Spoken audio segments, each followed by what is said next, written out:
milestone in the company's 116-year involvement in motorized sports. The 1100 OHC embodies the engineering know-how of Skoda back in the 1950s. Development began in the spring of 1956, and the first two examples were completed toward the end of 1957.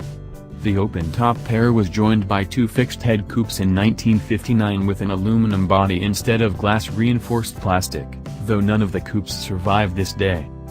The Skoda Museum found the remains of one of the two 1100 OHC Coupe models, and is working around the clock to bring the car to its former glory.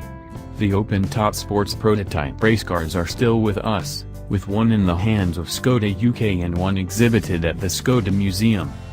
A small two-seater with styling that harks back to the Jaguar D-Type and many more Italian racing cars from the period. The 1100 OHC tips the scales at 550 kilograms, 1,212 pounds.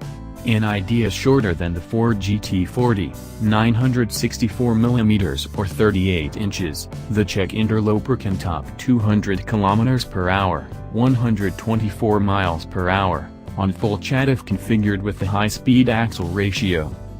The top speed is achieved with the help of the slippery design, but the 1089cc four-cylinder engine is the one that works the most. The longitudinally front-mounted motor features two camshafts and develops just about 92 horsepower at 7,700 revolutions per minute if fed high-octane aviation fuel.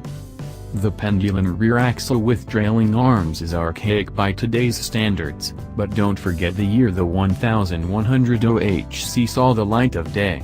On its very first outing in June 1958, the car was driven to victory by factory driver Miroslav Fausik on the municipal circuit in Mlada Boleslav. Campaigned in the late 1950s and early 1960s, more wins and podiums would come Skoda's way, even though the racing took place in socialist countries that were part of the Warsaw Pact at the time. We'll never see Skoda roll up its sleeves again to create a sports prototype like the 1100 OHC, for the automaker is now a volume-oriented brand within the Volkswagen Group.